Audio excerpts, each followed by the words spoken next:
Pemirsa, untuk membahas hal itu kita sudah terhubung dengan Managing Director Political Economy and Policy Studies Antony Budiawan. Pak Antony, selamat pagi. Selamat pagi Pak Febrian dan Pak Glory. Baik, Pak Antony, Presiden Joko Widodo membantah bahwa akan mengekspor pasir laut, tapi yang diekspor ini merupakan sedimen laut. Anda melihatnya bagaimana? Ya, kalau lihat dari pernyataannya kan Pak Jokowi ini pernyataannya kan akal-akalan saja, dan kalau dilihat membodohi publik Indonesia aja. Apakah memang publik itu begitu bodoh bahwa sedimentasi dan sebagainya itu lain dengan pasir laut? Iya, penyebutannya lain, tetapi nilai ekonomisnya kan sama diekspor gitu. Jadi ya ini hanya akal-akalan saja, membodohi publik lah. Apakah Anda mau mengatakan juga bahwa antara sedimen dan juga pasir laut ini merupakan objek benda yang sama? Iya, kalau lihat ini kan untuk pengurukan juga gitu. Jadi kan di situ sudah jelas di dalam peraturan, dia bilang katanya kalau sedimentasi laut ini adalah tidak mencukupi keperluan dalam negeri, maka itu akan diekspor. Kalau ini limbah, siapa yang mau? Berarti ini kan nilai komersialnya sangat tinggi sekali gitu. Jadi kalau seandainya itu memang nilai komersialnya tinggi, kenapa tidak pembersihan itu menggunakan BUMN dan kemudian mengekspornya BUMN? Kalau tidak ada nilai komersialnya, kalau itu hanya pembersihan, apakah ada swasta yang mau membersihkan itu? Nah, artinya ini cuma akal-akalan saja, pembodohan kepada publik bahwa ini akhirnya diekspor dan ada nilai komersialnya. Siapa yang diuntungkan? Nah, yang diuntungkan adalah tentu saja nanti segelintir orang yang mempunyai lisensi atau izin-izin untuk ekspor itu, untuk pembersihan sedimentasi, untuk ekspor. Stoplah, Pak Jokowi ini udah terakhir-terakhir ini membodohi masyarakat ini kan sangat besar sekali. Seperti juga kita bilang kembali ke PSN gitu kan, itu kan katanya untuk proyek strategis nasional dan sebagainya. Jangan-jangan ini juga nanti dimasukkan kepada PSN gitu. Jadi ini adalah sangat membodohi publik untuk kepentingan oligarki. Oke, Pak Antony, kalau untuk membahas lebih lanjutnya mungkin di dalam PP nomor 26 tahun 2023 tentang pengelolaan hasil sedimentasi di laut, ini kan dikatakan bahwa ekspor pasir laut diperbolehkan jika kebutuhan dalam negeri sudah terpenuhi. Nah, seperti apa sih ini maksudnya, Pak? Ya, maksudnya adalah tentu saja seolah-olah ini adalah untuk dalam negeri. Tetapi di mana dalam negerinya yang mau diharapkan? Berarti ini kan ada dua hal. Yaitu pertama reklamasi, ya. Nah, apakah reklamasi itu untuk siapa? Apakah ini untuk PSN yang ada di Laut Jawa juga di atas, yaitu PIK 2 gitu.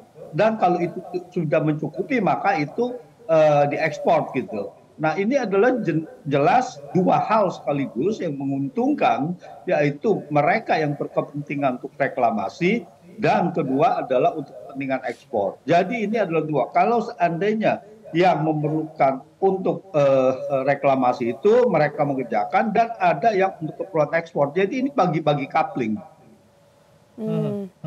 Jadi kalau pengerukan sedimen laut ini tetap dilakukan, untungnya dan ruginya untuk Indonesia, mana yang lebih banyak? Ya pasti untuk bangsa ini pasti itu ya rugi gitu. Rugi dalam arti ya merusak ekosistem laut, merusak kehidupan lingkungan hidup laut, dan nanti yang susah adalah mereka nelayan-nelayan karena banyak sekali dengan pengerukan ini jadi binatang-binatang laut itu banyak yang punah gitu di daerah sekitar segitu. Jadi hasil tangkapan nanti untuk nelayan itu pasti akan terganggu besar dan ekosistemnya akan rusak. Oke, Pak Antony. Jadi tidak ada keuntungannya untuk bangsa ini kecuali untuk beberapa gelintir mereka yang mengerjakan gelintir orang, mereka yang mengerjakan pengerukan dan ekspor itu. Oke, Pak Antony, kebijakan pemerintah ini kan hanya kurang dari 2 bulan saja sebelum berakhirnya masa dari Jokowi. Nah, seperti apa dampaknya, terlebih lagi kebijakan ini disebut bertentangan dengan visi Presiden terpilih nantinya Prabowo Subianto begitu? Nah, inilah bahwa seharusnya kabinet Jokowi ini tidak boleh mengambil keputusan yang strategis, apalagi ekspor pasir laut yang sebelumnya dilarang. Ini adalah keputusan strategis karena membuka larangan ini setelah 20 tahun. Apapun itu namanya, sedimentasi dan sebagainya, itu adalah dilarang yang berbentuk ada pasir-pasirnya itu. Nah, ini harusnya pemerintahan Jokowi ini sudah tidak boleh mengambil kebijakan-kebijakan strategis tersebut. Ini adalah sudah masuk demisioner. Nah, jadi kalau kita lihat, berarti Pak Jokowi ini mungkin adalah menantang pada presiden terpilih bahwa dia ini masih menguasai gitu. Nah, ini kan yang nanti jadi presiden terpilih yang akan terkena dampaknya, bahwa namanya dan sebagainya itu dia harus membenahi kericuhan daripada dampak ekspor laut, sedimentasi laut ini. Ya, kita sebutnya pasir laut saja lah, karena itu akan sama saja. Jadi mereka ini, presiden terpilih ini akan sangat kesulitan menghadapi lingkungan hidup, menghadapi walhi, ya. Jadi belum apa-apa mereka ini sudah tercoreng namanya akibat perbuatan dari Pak Jokowi yang seharusnya sudah demisioner. Dengan legasi seperti itu yang Anda katakan, presiden terpilih bisa saja kesulitan di masa periodenya. Apakah ada kemungkinan bahwa pemerintahan selanjutnya ekspor pasir laut ini bisa kembali ditutup? Ya, sangat bisa sekali. Ya, apalagi kalau seandainya ini ada yang menggugat, ya ini tidak benar gitu. Lalu kemudian ya didiamkan. Kalau hukum ini berjalan sesuai dengan tidak ada intervensi, sesuai dengan hukum yang berlaku, maka ini otomatis akan bisa dibatalkan. Tapi artinya bahwa sekarang presiden terpilih yang membersihkan kotoran-kotoran yang dibuat oleh kebijakan rezim Jokowi yang sudah mendekati demisioner. Baik. Oke. Pak Antoni, terakhir Pak, ini kan kita sudah melihat ada 66 perusahaan yang sudah mendaftarkan untuk tertarik melakukan pengerukan pasir pantai. Nah, seperti apa sebaiknya pengawasan dari Kementerian KKP sendiri, Pak?